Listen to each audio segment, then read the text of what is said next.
So we're going down here. Another way you can identify where the dam was is there's kind of a yellowish rock outcropping in the bank here. They would have to have a pretty solid rock to pin the dam. The dam was made out of logs and stones. The dam probably had a plank on it, because several accounts talk about them running across the mill dam. My theory is that they probably didn't get water out of the Shoal Creek itself for the water to turn the wheel. That's quite a ways down there, but I have a theory that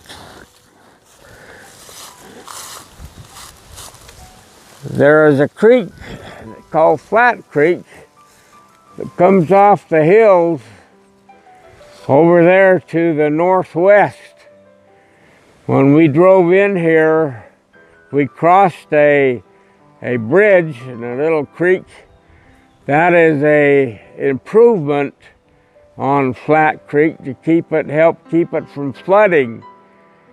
It used to be that Flat Creek would empty into Shoal Creek up here on Jacob Meyer Jr.'s property. I also believe that they would dam the water coming down Hawn's Creek, and if you notice, it's a higher elevation, and Flat Creek would come in here and they could probably bring what they call a waterway made out of wood into what they call the forebay. The forebay is a place where the water's collected to go into the chute that would drive the mill. If you look off this direction here, you'll see a depression in the trees. That depression, I believe, is what they call the forebay, or that would be where the water would accumulate from Flat Creek and also Hawn's Creek coming across here. It would be up at this elevation right here. The mill would be about right here, and if you look across the way, there's a kind of a yellowish clay and stone there. That would be where the dam was. The dam would be downstream from the mill, and the water would come off the flywheel and empty on the other side of the dam.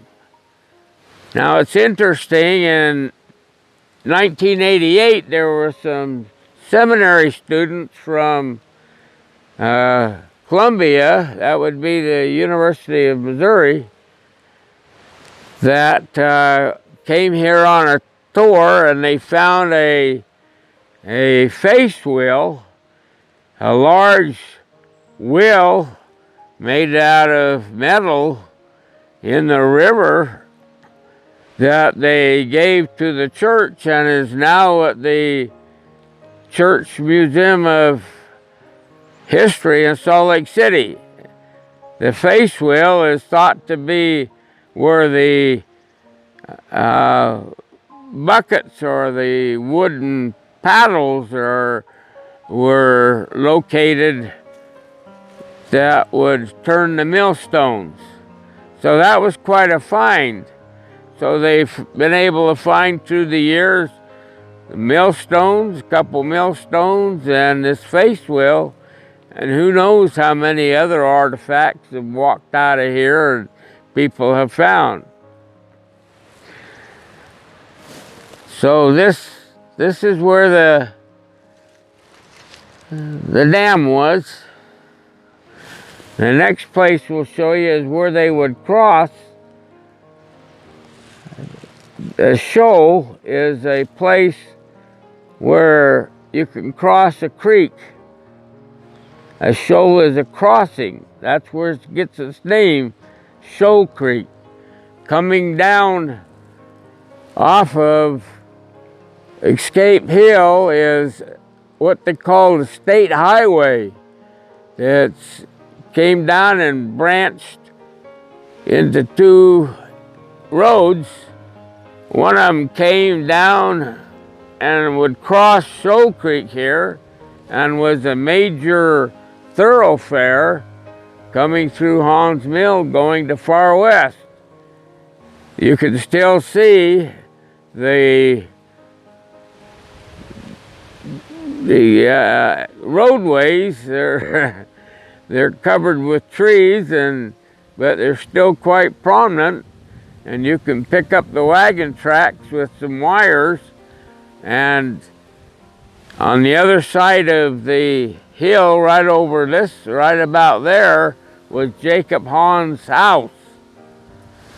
So you had people on the other side of the creek when the Missouri militia came in, or the mob is what they referred to, and they were camping there, and several of the wounded stayed or ended up in Jacob Hawn's house.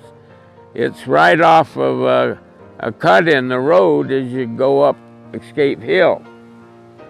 There's more things to see on the other side than there is probably this side. Let's go see where the crossing is. Not too far. When the creek is down, why, there's some large stones. These stones have been there for 182 or 200 years. A man by the name of George Edward Anderson came on a mission, on his way to his mission in 1906 and 1907, and he took a lot of pictures of these mill sites and these church historical sites. They're found in a book called The History of the Church in Black and White.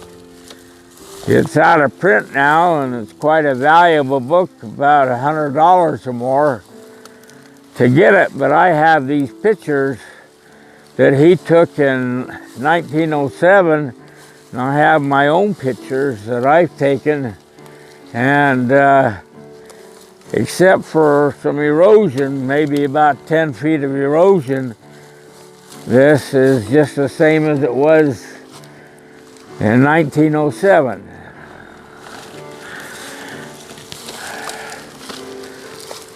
Now this is what they call a shoal. If you look down there, you see the gravel, and a little further down, if the creek was down, there's a couple of large rocks that were there in 1907. The rocks have now slid down from the bank and is in the creek now. You see this this bank right here? This is the yellow part that they're talking about where the dam site was. You can see the different coloration there.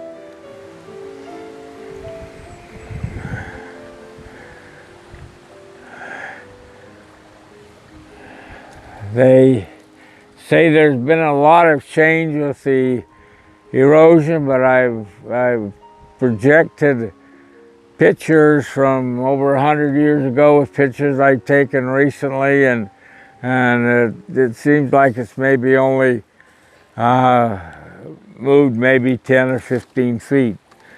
One thing about this here is every couple years, sometimes once or twice a year, you'll get Shoal Creek that floods. I've come here where we're standing would be under 4 feet of water.